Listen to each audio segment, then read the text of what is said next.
which is devoted to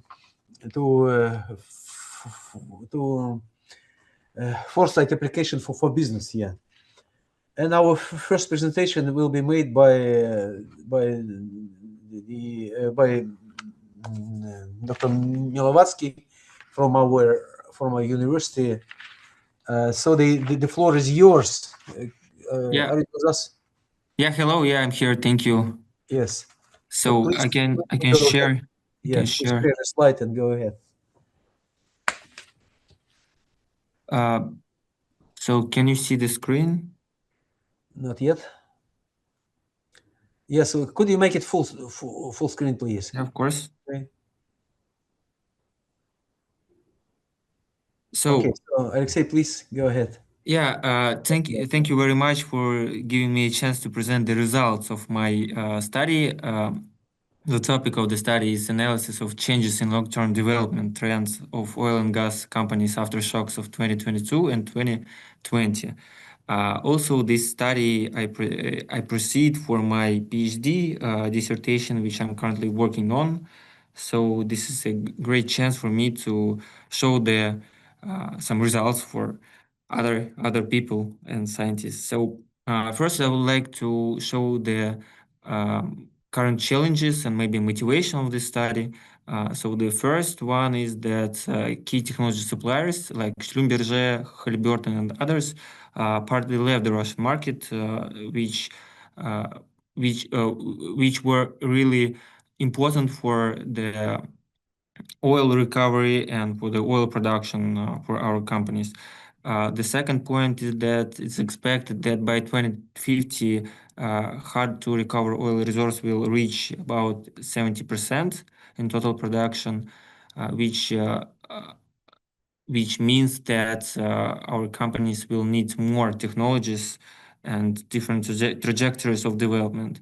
The third one is that oil companies face the need to optimize oil construction budgets, and also the high tax burden continues to put significant pressure on the development of complex wells and other things. So all these factors form the basis for the long-term development of the Russian oil and gas companies in terms of course, technological aspects, technological development. So in this study, I tried to figure out the indicators which would help me to analyze the long-term trends of the oil and gas companies in Russia. So the first one is oil recovery coefficient, which shows the effectiveness of the oil recovery process. So you can see the lines on the top of the slide, which shows the historical data about this factor. And two more factors is technological indicators, which include patent activity, R&D intensity, and CapEx intensity. And the third one is economic indicators, which also help to compare and show some additional information. All these factors I analyze on the from 2017 to 2024, and based on the analysis, I try to make two main scenarios of the development of Russian oil and gas companies.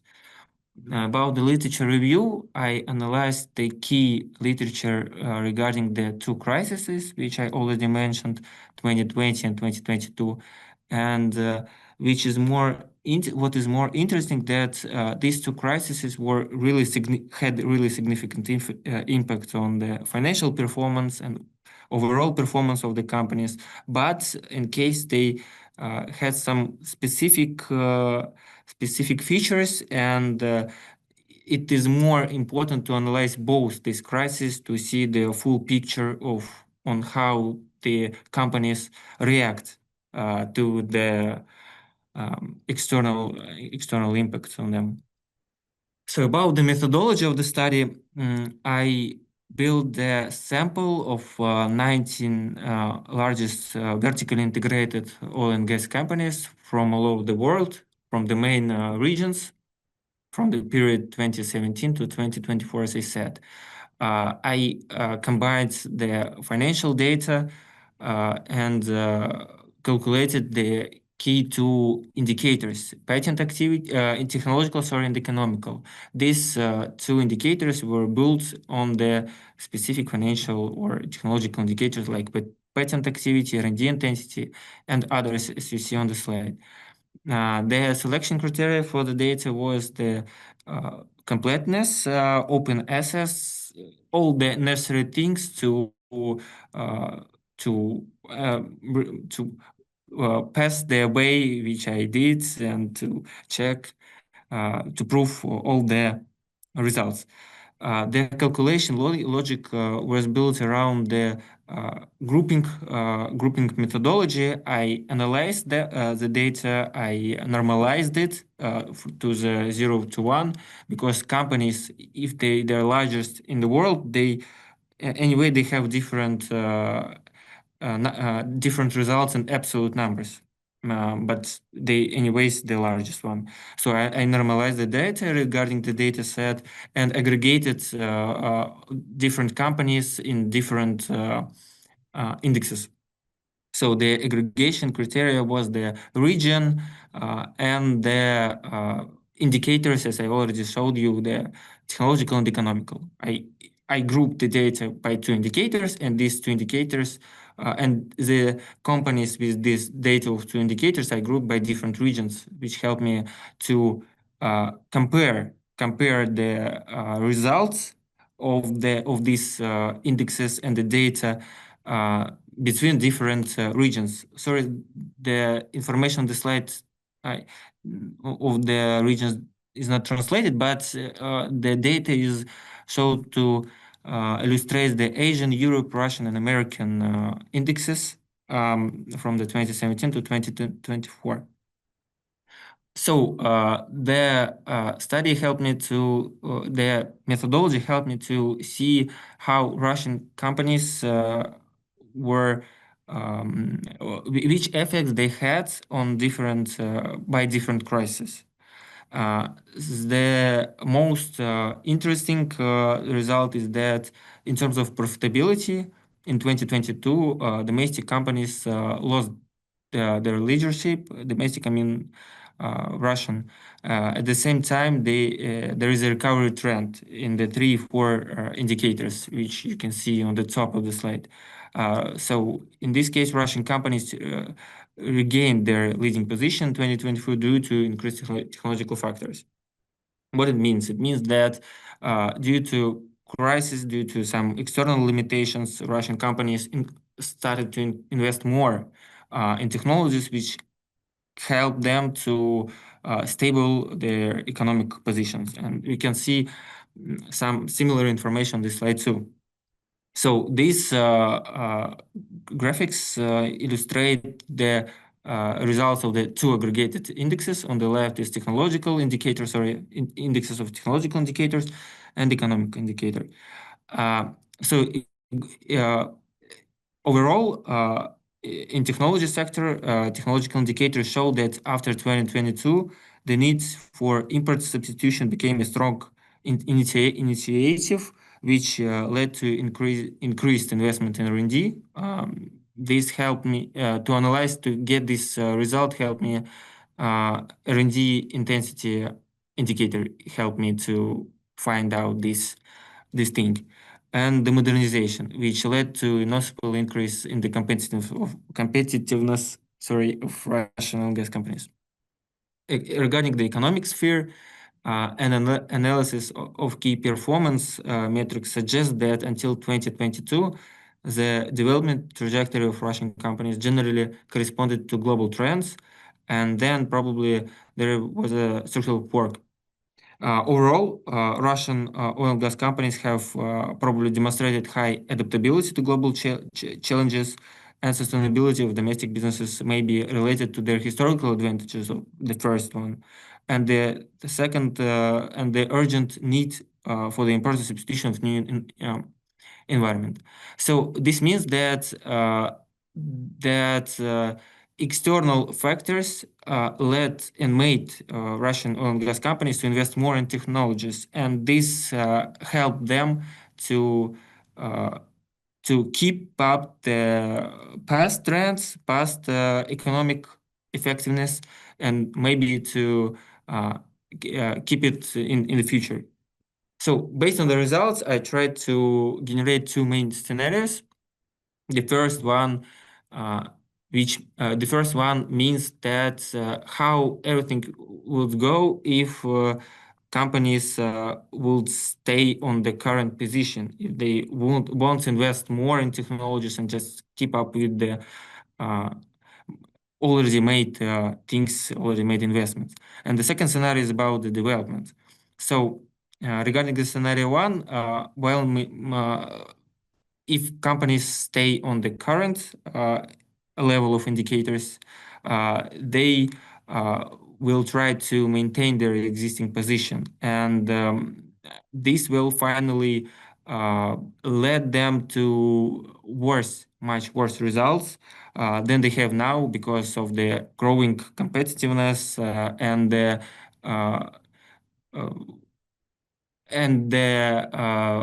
external and the worst effects of the external factors like the geological things, because they get worse each year.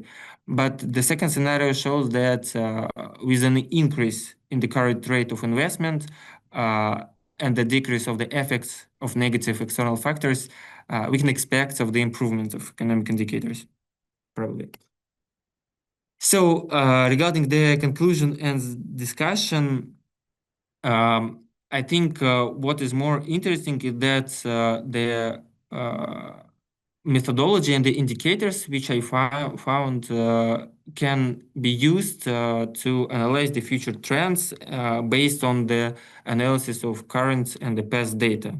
So the regular updating of these indicators can lead to us and help us to track the early changes in the technological dynamics of companies and countries. Also, the comparison of economic and technological indicators on the same observation makes it possible to establish the historical case and effect relationship, which can help us to make foresight studies. Also, an analysis of the reaction of oil and gas companies allowed us to form two scenarios, as I showed you, which illustrate the possible ways to further development of the oil and gas industry. Thank you very much for your attention. I'm finished. Okay. Thank you very much, Aleksey. Maybe I will give the floor to Yulia Milshina, who will be moderating the rest of this session. Okay, Yulia, the floor is yours. Please go ahead. Thank you so much, Alexander. I'm sorry for the technical problem I had. So now I'm okay. Thank you, Aleksey, for the clear comparative analysis and practical conclusions. I have a couple of minutes for questions. Who would like to ask a question? Do you have any? I have one short question, actually. Is it possible to apply the methodology and adaptation strategies that you have identified in other industries? What do you think?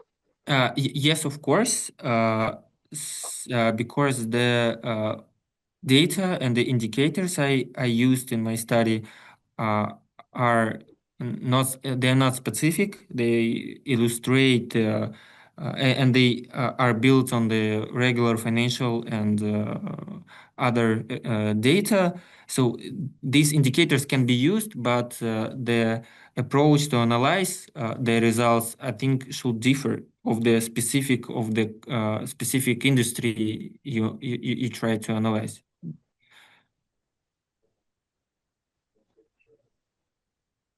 The sound, Alexander. Yeah, may I ask a question? Yeah, also. You mentioned two scenarios. First, did you envisage any wild cards or black swans like we see now with the United States and the Iran war? Mm-hmm.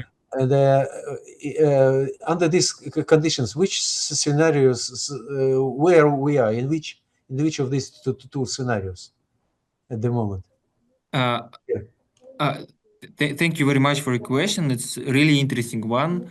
But I think it's really hard to say it specifically in which scenario, because the effects that oil and gas companies have, they run for in long-term periods. So i- probably we still in the first scenario, because nothing really changed in my personal opinion. But we need to see in longer periods to really say what is going on and which effects our companies have. So I think that's it.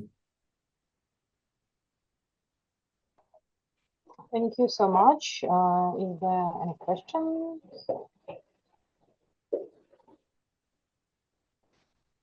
So let's move to another presentation. I think the next presentation will be devoted to an anticipatory approach to foresight and beyond. It will be done by Christophe Bisson from SKEMA and Jonathan Calof, UNESCO professor, co-chair, Telfer School of Management, University of Ottawa. Colleagues will present the conceptual framework that expands the boundaries of traditional forecasting. It's very interesting, I think. So the floor is yours, colleagues. Okay, thank you very much. Thank you all for being here. Okay. Sorry, what's wrong, buddy? Did you not hear me? No, it's okay. I just wanted to ask you to make it full screen. You did already. Thank you. I'm going to be a step ahead of you some of the time. Not always, but some of the time. Christophe, my friend, you're there too. Yes, I'm here. Good. This is the way to do research with friends together, and some of this also has to do with the work we're doing with HSE. So very briefly, I'm the Anticipatory Systems Professor, UNESCO, Innovation and New Ventures, and then be clear what that means as we go through. And we'll talk about the need for a disciplinary approach. And my friend Christophe has been with me in competitive intelligence for as long as I can remember. And although he is much taller and much better looking, I call him my twin. So I'm really honored, and this is really the place that I want to be, because this is where I get to explore with everybody the work that we have been doing and try to push the boundaries of foresight, and hopefully encourage you to join in our program, hopefully encourage you to provide more information. Now, this has all been part of what we have done, and I've got other names here from TFSC and from other universities. So Christophe and I have been on this journey for a while, looking at really what is the boundary of foresight and how does it fit within anticipatory systems. And it starts out with a few articles that I'm mentioning here. And then this led to, in the last year alone, and HSE is very happy for this, is looking at the relationship between these different concepts and also synergies between CI and foresight towards a joint research program. So this is our attempt to try to explain something very large, of which we've completed 3 looks at it so far and a few articles out about it. The context for this is anticipation is becoming increasingly vital for organizations. There's no question. With the ongoing disruptions, and that's what I'm happy we're following from the previous presentations, organizations need agility. And exactly, like, what does this mean? As a proven success factor, organizational agility, we know that enables organizations to adapt. And so that's the context for this, is how can we within one domain bring these concepts in? And so we got very excited in 2012 when Foresight, a wonderful journal run by our friend Oskan Saritas, put out an anticipatory systems special issue, and this field has grown since then. And it was Robert Rosen's anticipatory system model that was used as the basis. And foresight researchers, and we're dealing with many people surrounding this field, talked about how anticipatory systems was basically, Robert Rosen is a mathematical biologist. His research basically said, how is it that a single-celled organism, if there's oil and vinegar on this side, and if there's sugar and water here, innately knows where to go in which direction? Foresight saw this and said, son of a gun, look at this model. There's decoding, encoding, inference, causal relationships. That's foresight. And so Foresight is going to look at anticipatory systems as being the same as us. Now, what we did is that we looked deeper into anticipatory systems, and I actually talked to we was in a dialogue with Robert Rosen's daughter, who's been carrying the torch in this. And the reality was that anticipatory systems, Foresight was a part of it, and it could be seen as part of the sensing system. And so anticipatory systems meant two things. One is, can you sense what's going on? And secondly, can you adapt to it? And Foresight didn't have that. And, we've been criticized by many policymakers of being short on the recommendations on what to do on the basis of what we're finding. Agility might get that. We'll talk more about it. And so we looked at that. And because Christophe and I, our roots are in competitive intelligence, we also said, wait a minute, sensing system is Foresight. Sensing system is competitive intelligence. Sensing system is also market research. No one exemplifies this better than HSC with the IFORA system. The projects they're doing cut across boundaries. And so again, we're talking a little bit more about what is the boundary. So again, what we're looking at is multiple scanning systems as part of a sensing system, Foresight being a very important part of that, and an adaptation system that's capable of taking those systems and adapting the organization towards where that environment is going. Christophe, my friend, this is for you. Yes, thank you, Jonathan. So, we made an exploratory survey and use different measures coming from CI and Foresight literature, and also we use 12 measures coming from a model for organizational agility. And for this research, we had the chance to get the support from the main international organization about CI, which is the SCIP, so the Strategic Consortium of Intelligence Professionals. And we descended to a selected number of their members, and we were focusing only on companies, and therefore 78 companies filled a very comprehensive questionnaire.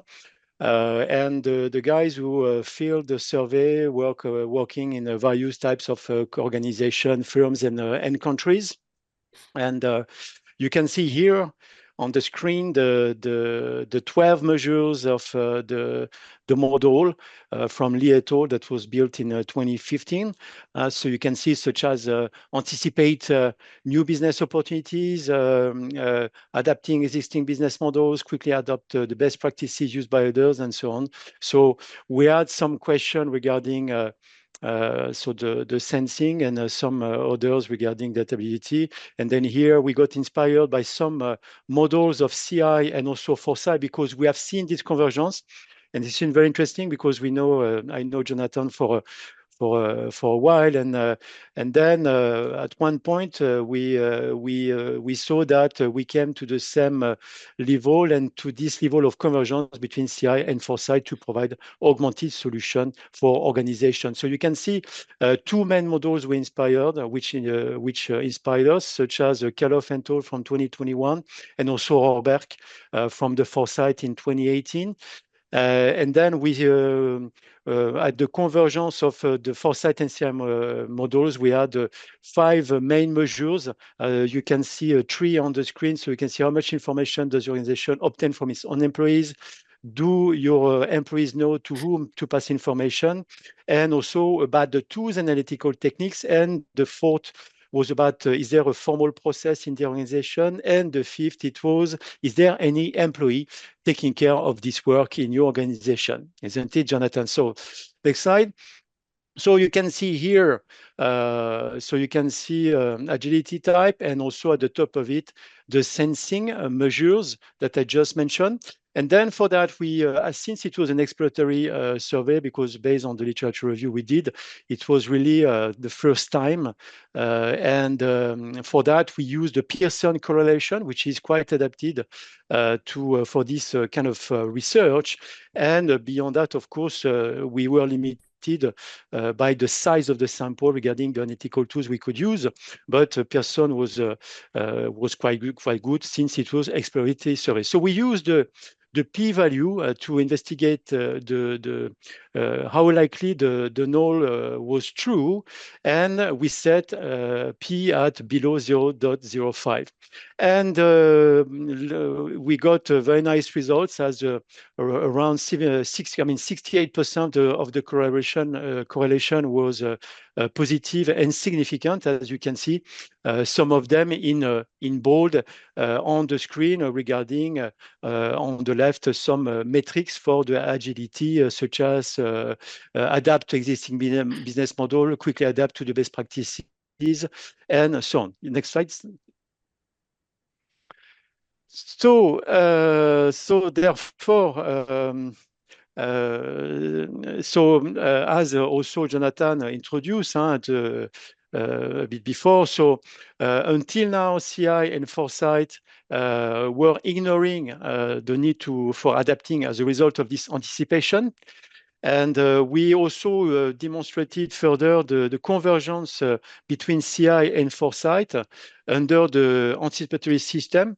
And then, of course, we propose a conceptual model as an anticipatory matrix with higher anticipatory capabilities associated with higher levels of both agility and sensing.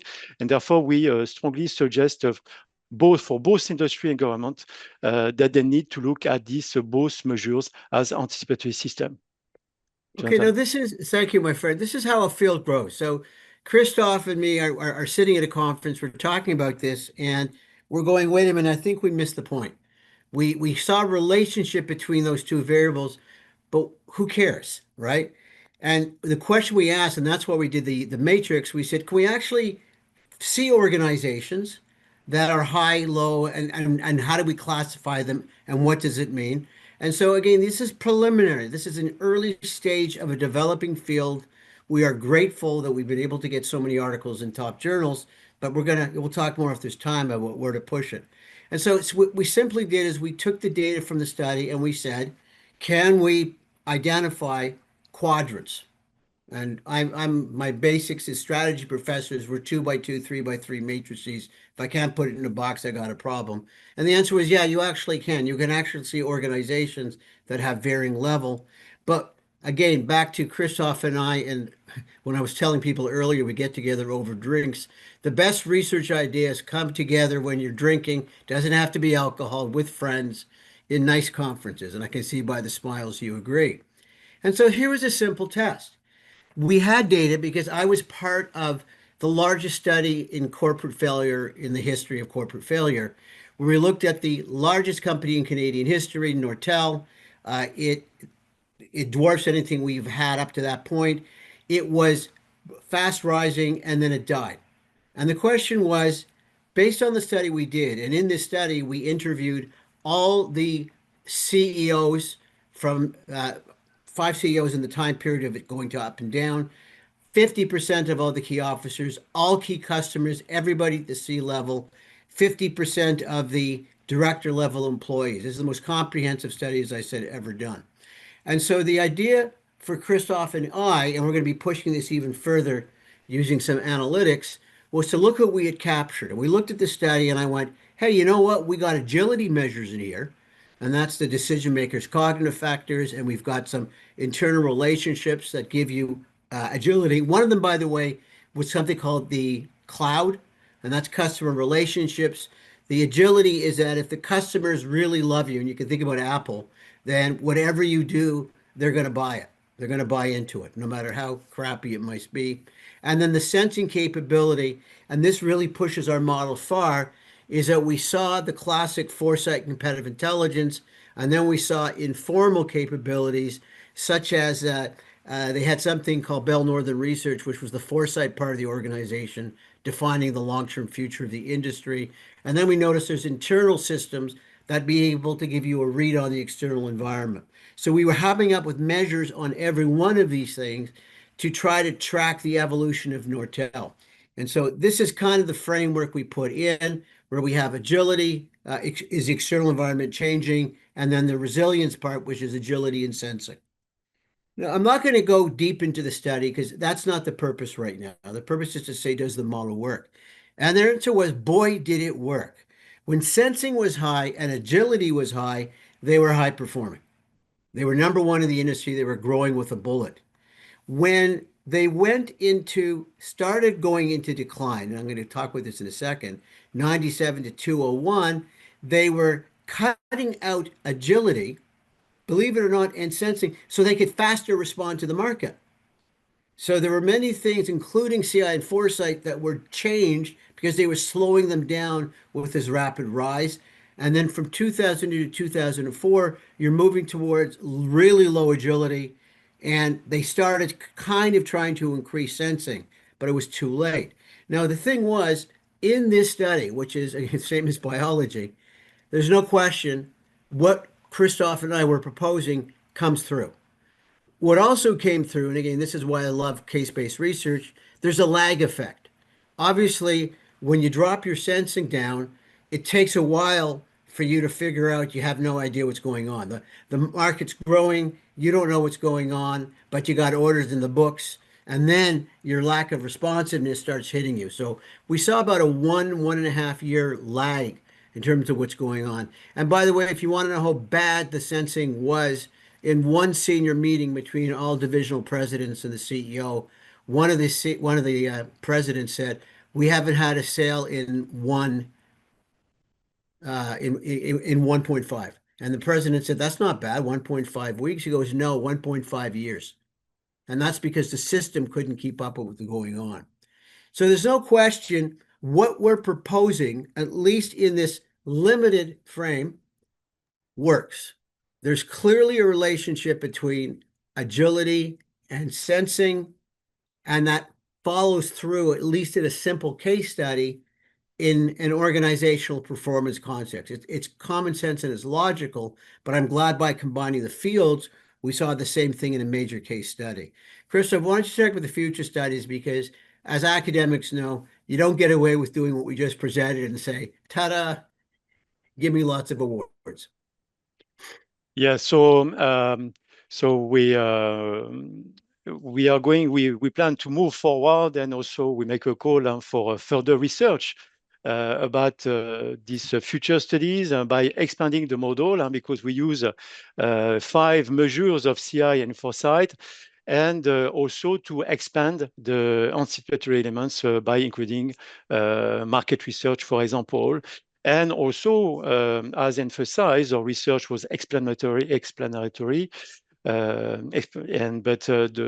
with a further sample, bigger sample, and potentially in different countries, we could use other kinds of analytical as a techniques, and also potentially to investigate possible mediating variables, such as, for example, the type of companies, the country, with also cultural impact as a mediating variables, and in relation, of course, between anticipatory system and organizational agility.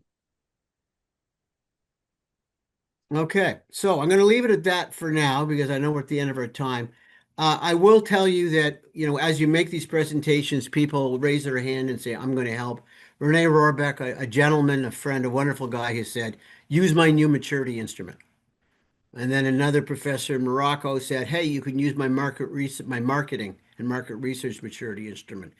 I spoke at IEEE conference, and they have a lot to say about agility, and they're throwing things in. So when we talk about multidisciplinary, Foresight's multidisciplinary.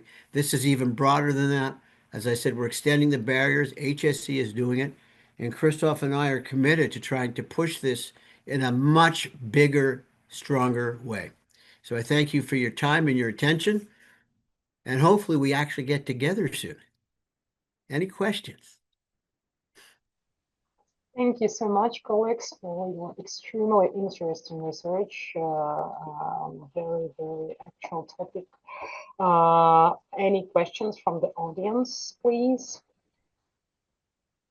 I would like to ask, were there any exclusions, organizations or people which you was unable to put in your system?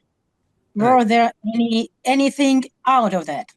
So here's the thing. This is where it gets awkward. This is where I'm so happy that the reviewers didn't ask that question. So Skip, and this is again something I strongly encourage everybody to do. The professional association said we will send this to all our members. All our members. But we're not going to give you details on those members because those are confidential. So we know people did not fill it in. We know. Do we know how many did not fill it? We do not know. Do we know what they look like? We do not know. So this is why we have to go deeper. This is why case studies is likely the right approach, because that is a good, important question that we could not answer. But Christophe and I decided it was far more important to have the legitimacy of the professional association behind us than it was to do that. And I knew we were taking our chances from a research perspective. But that's also why, as you heard Christophe and I talk, we caveat by saying, yeah, there's some weaknesses here, but thank God the case study supports what we were doing. But great question. Thank you so much. The next question, I think, from Attila. My buddy Attila, I love the you always look good. Hi, Please. good to see you again after so many years. Yeah. I share your sentiment that it would be lovely to meet in person again. That was a very good and fruitful practice and tradition. So it's a pity that bigger forces prevent us from gathering.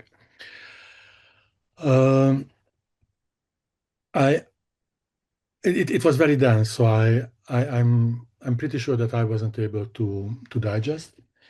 But I would like to ask a question what bothers me for at least a year, but I think more than a year. Namely, what do you mean by anticipation? As you know, I'm not a native speaker, and anticipation somehow means for me, it has a meaning for me that the future is more or less given out there, and it is up to you whether you can anticipate or not. So in other words, to put it into more extreme, more straightforward, but I don't want to use forecasting and anticipation as synonyms. But my concern is, what is the difference between forecasting, anticipation, and foresight? And as a background, foresight for me means that you try to imagine qualitatively, fundamentally, structurally different futures or future states, not state in a legal sense or political sense, but future words, futures in one word. And you also know that there could be something else as well. So there is a big chance for uncertainty as well. So you don't know all the possible outcomes of the actions of yourself and the other actors. You simply try to figure out or consider qualitatively, structurally, fundamentally different futures. And either you try to come up with a future-proof strategy, or you pick the most favorable one, regardless of the probability of that one. And you try to, especially when it is foresight in a proper sense, namely that it's a participatory process involving all the crucial stakeholders, and you reach consensus, and then you have ownership. And so once you reach consensus about the most favorable future, then there is a chance that people, when they are going back to their day-to-day work as business people, as researchers, as policymakers, NGOs. Okay, I'll give you a part of the answer, then I'm turning over to Christophe to finish off the answer, and you'll take the last one. Attila, you're not going to like the answer. I apologize in advance. I loved Robert Rosen because he said, basically, take out the word anticipation. That word doesn't exist. What exists is anticipatory system. And that system is about adapting and sensing. And then within sensing, foresight is a sensing function. How do I create a better future? How do I use my agility, what I've got, to make that vision? And the work I'm doing in Canada and around the world is exactly about that, is building a better future because I've got the agility to make certain things happen. Then we brought in competitive intelligence because CI is part of a sensing system. How do you differentiate a CI from foresight? The answer is in the article, but my other approach is I don't care. They're both sensing systems. One deals with multiple plausible uncertainties, and sometimes that's my problem. And one deals with higher levels of certainty. Then what about forecasting? Oh, what a beautiful field. That fits in there too when my need to sense is of a forecasting variety. And then the indigenous in Canada came and saw me and said, we have a 7-generation model of decision making where we have techniques and approaches that say, what is the impact of this decision on the next 7 generations? I didn't ask, is that foresight? I didn't ask if that's anticipation. Instead, what Christophe and I do is we say, there's a toolkit in sensing. Now, you might look at the 7-generation principle of the Iroquois and crap all over it because they're saying foresight, but it's not really foresight. But the idea is to recognize that there are multiple fields that are trying to help sense, and the nature of the sensing task will determine which of those concepts and fields becomes the most important. So if I'm an animal with an anticipatory system and I see a rhino charging at me, I ain't doing foresight. There's another approach that's going to be used for me to see it, process it, and get out of the way. But if it's an evolutionary model, it's foresight.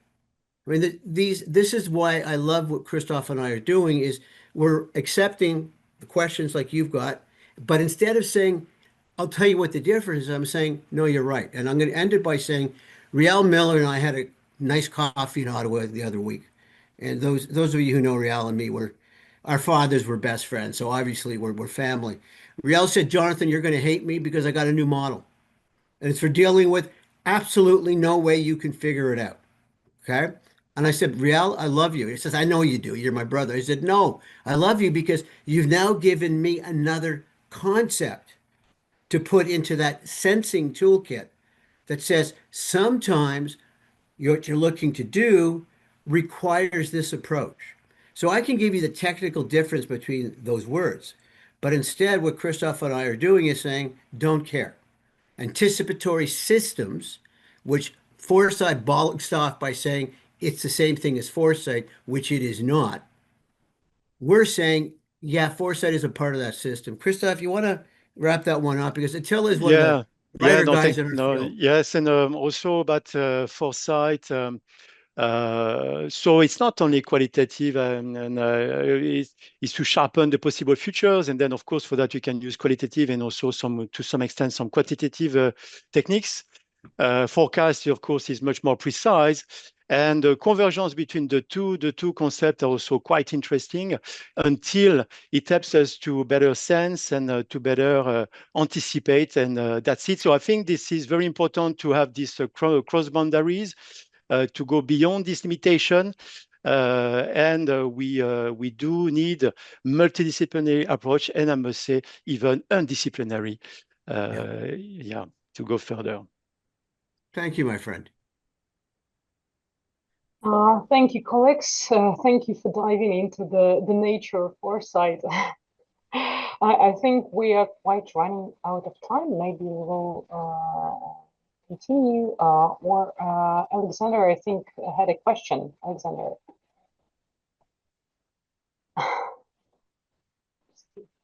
Okay, let's continue with the third, the fourth presentation of the final research is made by Marcelo Paiva and Gabriel Figueiredo from Brazil.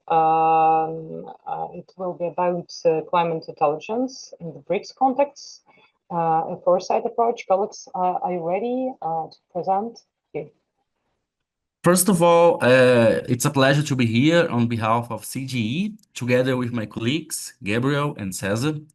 I will be presenting the progress of the work we started during the first international seminar on foresight last year, an event I led at the center, which we had the honor of organizing and hosting, including Professor Alexander Sokolov and other diplomatic representatives during Brazil's presidence of the BRICS. I will now open the presentation on the screen in just a few moments. Just before that, I would like to briefly introduce the foundations of our work. The study I'm about to present is grounded in a central question. How can we deal with an increasingly and complex and fragmented climate system? From this starting point, our objectives were to develop an analytical and action-oriented framework within the BRICS context, to map national specializations and identify complementarities, to expand the understanding of the practice related to climate change, and to provide insights to approach the idea of climate intelligence in the BRICS as an integrable system. Ultimately, we expect studies like this to support the alignment of strategic agendas among countries, guide investments within the climate change landscape, provide elements for structuring and integrated cooperation policies, and take a further step toward transforming capacity into coordination. So now, let's go to what really matters, the presentation. Please tell me if you can see my full screen over there. Is it okay? No. Yes. Now it's okay. Is it in the full no, mode? it's not the full. Yeah. No. Yes. Okay. Yes, that's okay. Okay.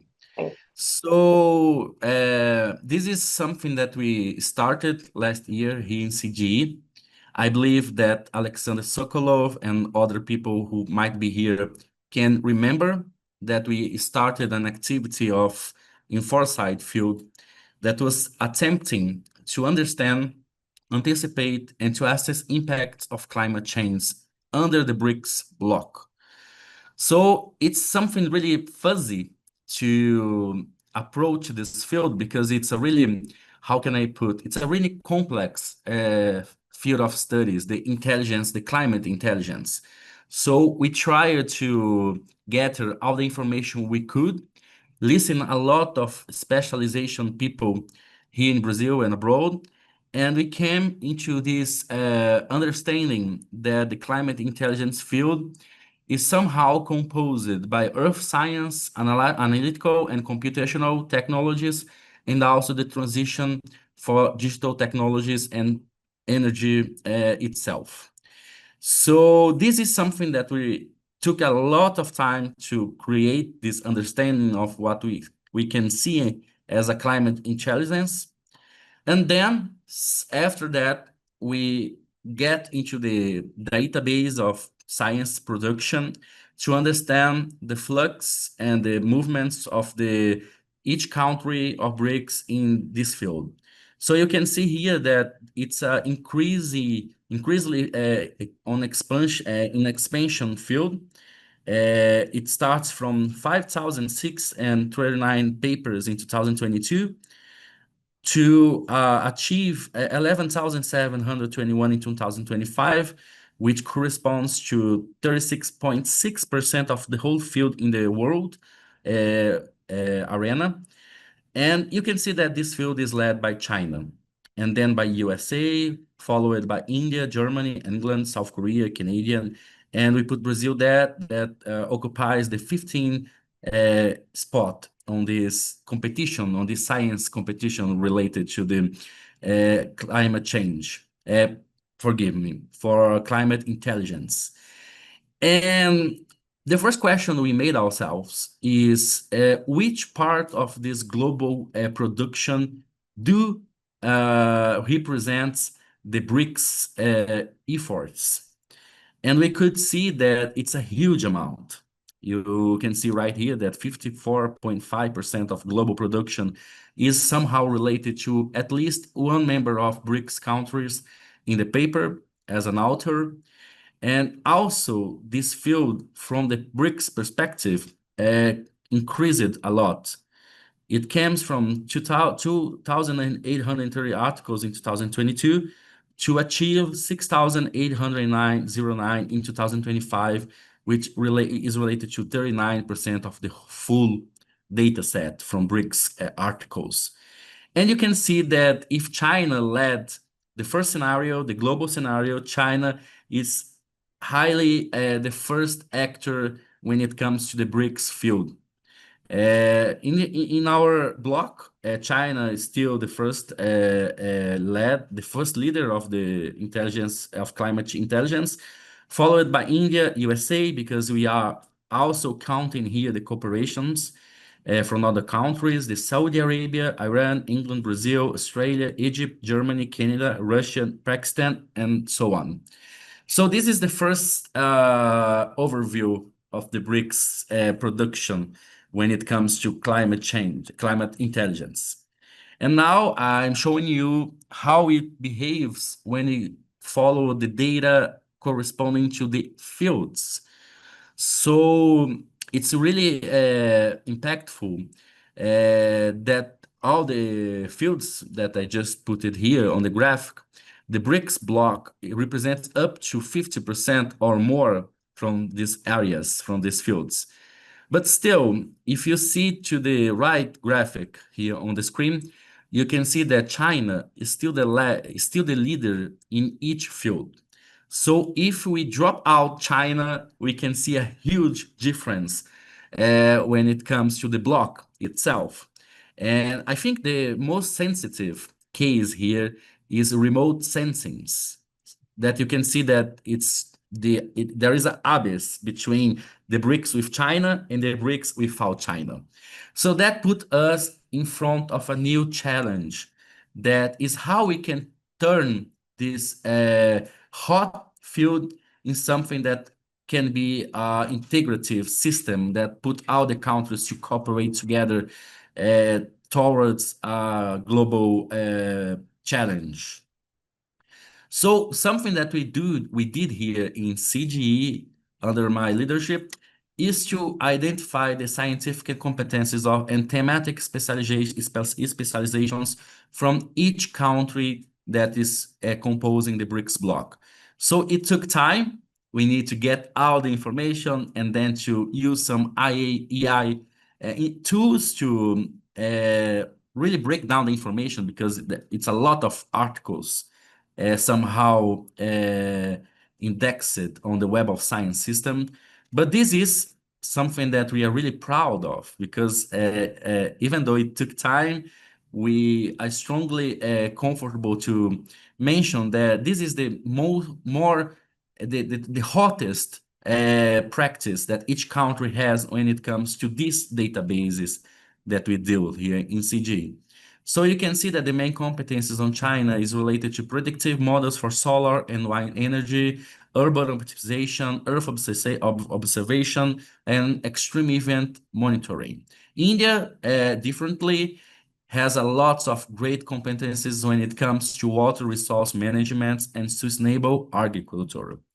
Brazil also, as we know, we are really strong in agriculture as well. We have a lot of contributions on that field, but also in Amazon studies because of the environment issues that we have here in Brazil. And something that I would like to stress here is this field related with optimization of renewable energy production. Brazil are now trying to achieve the goal of increase in 75% its production on biofuels. I'm gonna mention that data right next, but this is something that really matters when it comes to the Brazil competencies here. I'm not going to go to say every country. I'm just going to mention Russia, that you can see here that there are lots of papers related with AI-based weather forecasting, environmental monitoring as well, something more related, concentrated with Earth observation itself. And then, of course, you can see the particularities of each country, like Egypt. There is a lot of interest on drought forecasting because of the arid weather that they have there. Following that, we created this something that is really like something that we do a lot here in CGE, that is the network of the similarity analysis between the abstract and the titles of each article that we collected to do these databases. The period here is from 2024 to 2025. It's a little less than the other amount that I just showed you, because the time is a little bit more specific, 2 years only. And you can see that you have like 11,207 papers gathered together. The selection criteria here was the co-authorship with at least one BRICS country, one member of a BRICS country. And still, we have a strong centrality of China that presents itself in 60% of analyzed articles. But also, if you put together China and India, they account themselves for approximately 80% of the science production that we are tracking here. And this is the word cloud, only the general one, just you see the most cited words that the articles had. So you can see the precision agriculture, predictive modeling for environment management, renewable energy-based planning, monitoring of extreme climate events. But still, that does not answer our question that at the end of the day, what we really want to do here is to see how we can create bridges between the countries, how they can have like a really sustainable and a great system of cooperation between countries themselves. So here in Brazil, you can see the energy matrix from 2024. We have a lots of efforts here to diverse our energy matrix. I think we are one of the most diverse metrics when it comes to energy systems in the world. And this is something that is seen when you look at the production of Brazilian science. When it comes to India, this preoccupation is also really seen when we do that analysis, because they are increasing the attractiveness of renewable energy as a market globally, and also the focus on energy efficiency improvements. There are lots of papers talking about the energy efficiency improvements and how this is impacting really the whole India system of economic and social and cultural field. China, when it comes to optimization of urban optimization, this is something that we like to write down, because there are lots of great initiatives that we could map doing this paper. And one of them, just to mention one of that, is the fluid management in Luhol, that they use a digital twin to mirror real world scenarios and predict flooding points. And this is a really well succeeded program that they have there. And some of the objectives of this paper here, gathering this information, mapping this system, is to identify great initiatives that can be spread all around the world, all around the BRICS blocks, the BRICS block itself. And I'm going to faster a little bit. I don't know how much time I do have lasting, but we did a lot of cluster analysis here related to this network. So this is the most important one when it comes to the amount of papers. The climate intelligence applied to urban climate and energy and cities. And in this scenario, you can see that China leads in climate modeling, India leads in social environment planning, and Brazil leads in tropical and vulnerable contexts. And to do that was really great to understand how the practice are being discussed in the scientific production. So we have a lot of different initiatives here from Brazil related to urban and also climate modeling with machine learning. You can see Previsia, the Operator National of Electric System, the ZARCs. Each one of that is something, it's a plan, it's a national plan that somehow is trying to respond the challenge of the urban climate, and also not only the urban climate, but the urban service in Brazil somehow. The second cluster is related to energy transition.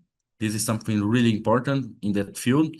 China leads the large-scale technological approach. India and Saudi Arabia stand out in energy planning and adaptation, and other countries contribute with contextual applications. So this is something really interesting from our perspective, because it puts light on what each country is really putting their own efforts in the scientific agendas. And Just in that cluster, we identify some really great strategies related to sustainable agriculture when it comes to India. Just to mention one, this is something that really arise a great conversation here in Brazil. That was, I'm not going to say the name of the program itself because it's a little difficult for a Brazilian to say an Indian title, but the program subsidies the replacement of diesel pumps with water pumps powered by solar panels. When the farmers are not irrigating their crops, they sell their excess solar energy back to the state distributors, creating a new guaranteed source of steady income. So this is related to circular economy. Yes, how we can use this sustainable view as an approach to strengthen the circular economy of a country. And the last one, the last case I'm going to show you is related to the third cluster that is associated with smart agriculture, resource management, and climate resilience. And here, Brazil has a strong participation because of its traditional scientific tradition on the field of agriculture. China and India lead digital agriculture modeling. Brazil and Egypt specialize in agriculture in tropical or arid and semi-arid regions, resource management, and adaptation to specific climate conditions. And this is a field that we are intending here in CGE to do even a great and deep look, because it's something that calls a lot of our attention here. And I'm going a little bit faster. There is something that is not here, but I would like to mention. I believe that the most significant part of this study is to see what are the drivers when it comes to the production of science associated with climate intelligence of each perspective from each country of the BRICS bloc. So when we take agriculture, for instance, the whole system of India is associated with the social system that agriculture represents to India. It's a large country with a lots of hero parts, and they are creating something really important. They are creating like a digital notion of agriculture that can give some employment for the people and also to put available digital technologies that are not expensive and that can be used all around the country. It's a concept, it's approach of agriculture it's a little bit different from a Brazilian perspective, because over here we are dealing with other stuffs. We are dealing with also we have the problem of the social system. But one thing that I could say here is the integration between environment and the agricultural system, because our agricultural systems can be a lot of damaging to the environment system. So it's a different approach. And Egypt, for instance, has a totally different approach, because over there they depend on the Nile River a lot. I think 90% of the agriculture irrigation comes from the Nile River. And because of that, they are creating different programs associated with the regulation of the use of the coast water in order to preserve the Nile River, but also to provide resources to the agriculture production. So with that, I concluded my presentation saying that this is a starting point of something that we are looking forward to do among the colleagues here, is to identify the synergy, identify the potential that we have when it comes to BRICS countries. We do know that science production do not represent everything that each country do, but we know that this can be a great starting point to create the linkage between our public government with your public government and somehow create better cooperation energy between the bloc. So thank you everyone for the time, and I put myself available here for any questions. Thank you so much for such an interesting presentation and very important research. Any questions?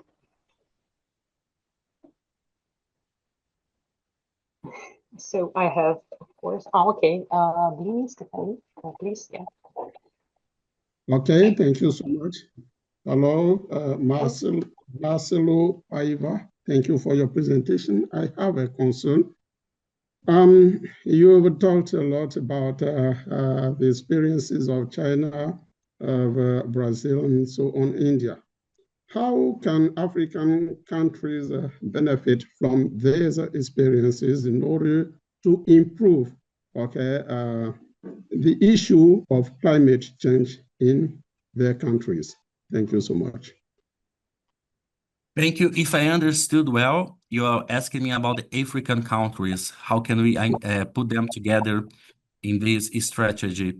And I believe that Egypt can be a really great issue because from our studies, we can see that Egypt is creating something related, local intelligence related to the drylands. And this can be scalable. And this can be put as an integration of data that could benefit other African countries as well. The problem here is the fragmentation of the system. Each country has its own system and its own technologies that could be somehow transferable or at least adapted from different contexts. Of course, there are lots of difference between the countries, we know that, but there are some baselines that could be shared. And as far as we know, the BRICS is far away from the point that they could have, that they could be right now if they are all together working together for solution to the global system. And I believe that African countries, they have a lot of experiences that could be shared as well. So I believe it's more a political problem than a science problem itself. I don't know if I answer your question, but I believe it's something to talk about deeper. But I liked your comments. Thank you so much. Thank you so much. And maybe you know the means by which the BRICS countries can share the achievements in these successful cases between each other, maybe through the digital platforms or something like that. We would like to a lot to have this talk better with you because there are lots of initiatives from Russia, from Egypt, that for us needs to be decodified, needs to be better understood. And it's not a type of study that we should do alone, you know? We need to do with other people from other country because they do know how their system works. And we need to do that to ensure the curve that we are trying to pursue here. So we are open to cooperations. Of course, thank you so much. Yes, it's very important. The most important thing I think here is to have such a network, I think, in countries Yes. and scientists as well. Okay, let's move to the last speaker, I think. Uliana, did you fix your problems? Yes, thank you so much. Okay, so the floor is yours. Let's start. Today I will present my research on the relationship between digital activity, media presence, and global audience engagement in Formula One. The study focused on how the communication strategies of leading teams influence audience engagement and how these dynamics can be analyzed and projected using econometrics methods. Slide 2. Yeah, thank you. Over the past decades, the global sports industry has undergone a significant digital transformation. So social media platforms have become a central tool for audience interaction, brand development, and global expansion. And Formula One represents a particularly relevant case as it combines global reach with a rapidly growing digital ecosystem. and this makes it an ideal context for analyzing how digital communication affects audience engagement. Next slide.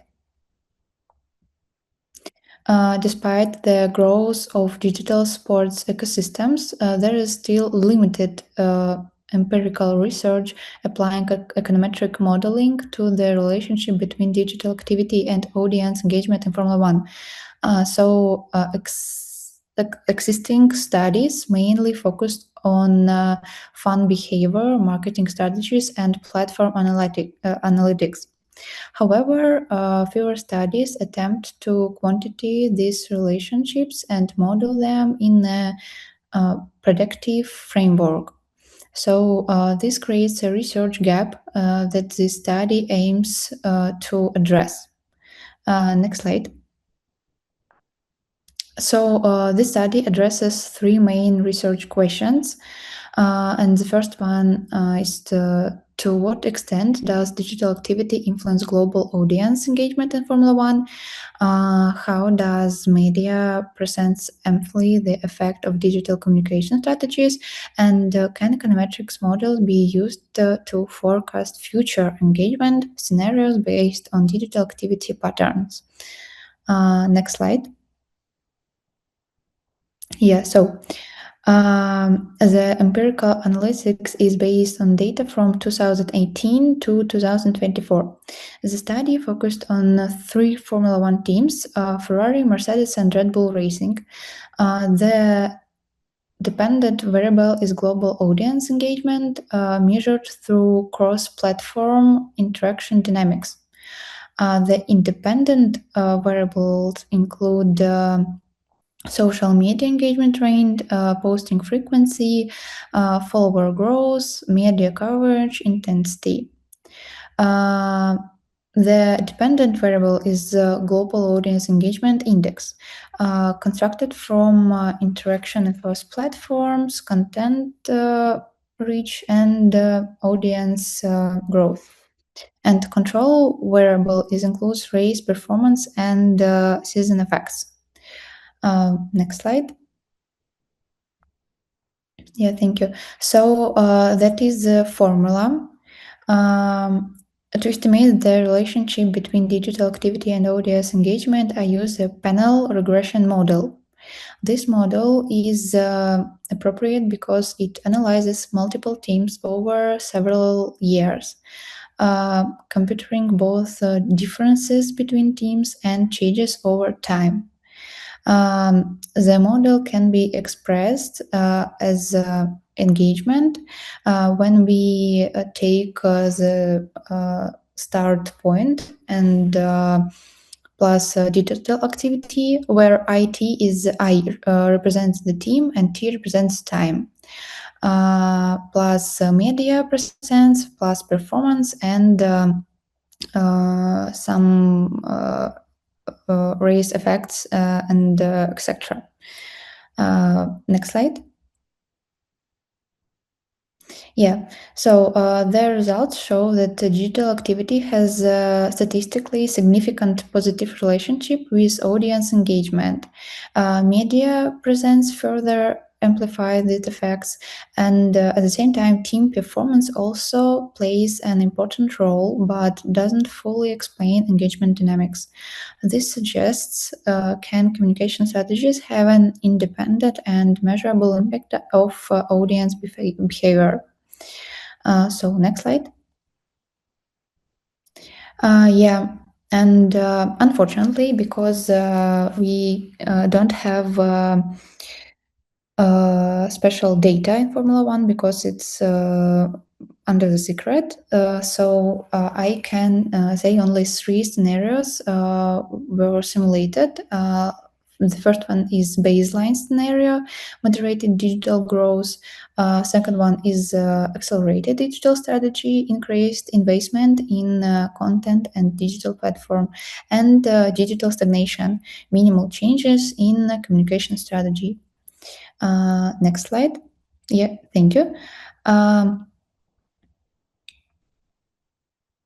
So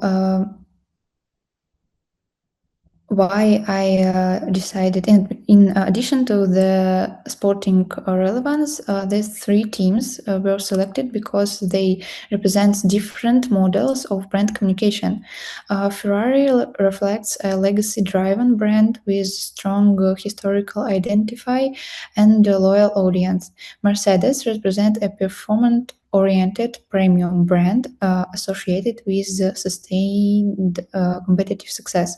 And Red Bull Racing represent a digitally dynamic and media-driven brand with strong appeal to younger audience. This comparative design allows us to examine how different communication strategies affect audience engagement. Next slide. Yeah, thank you.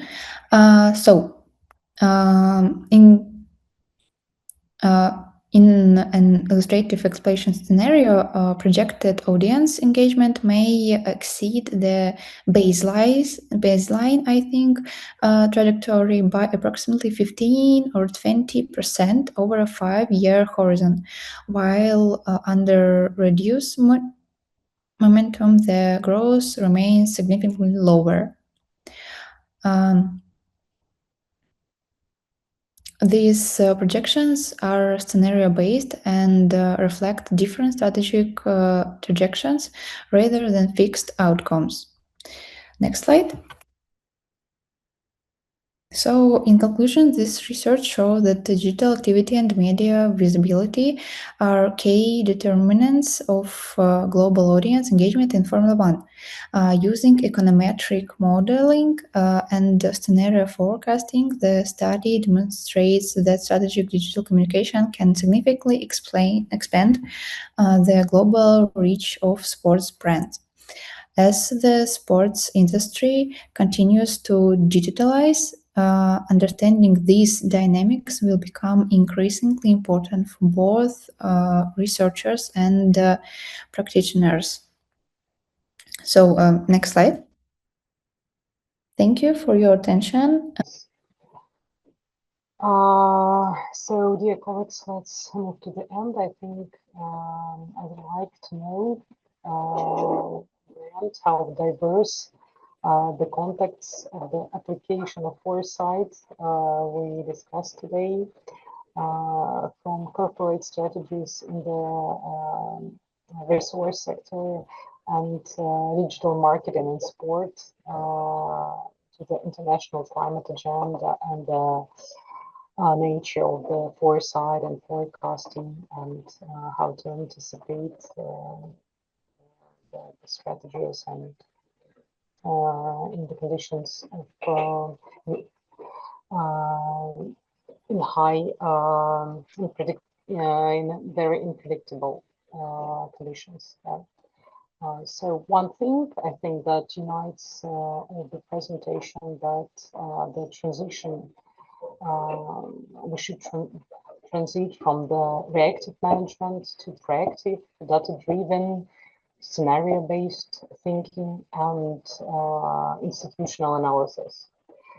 I thank once again all the speakers for their informative reports and the audience for their participation and the interesting questions. I wish you productive work in the remaining section of our web conference. And thank you so much. Thank you for your attention. Okay, thank you. Bye-bye. Okay, goodbye. Thank you. Yeah, bye everyone.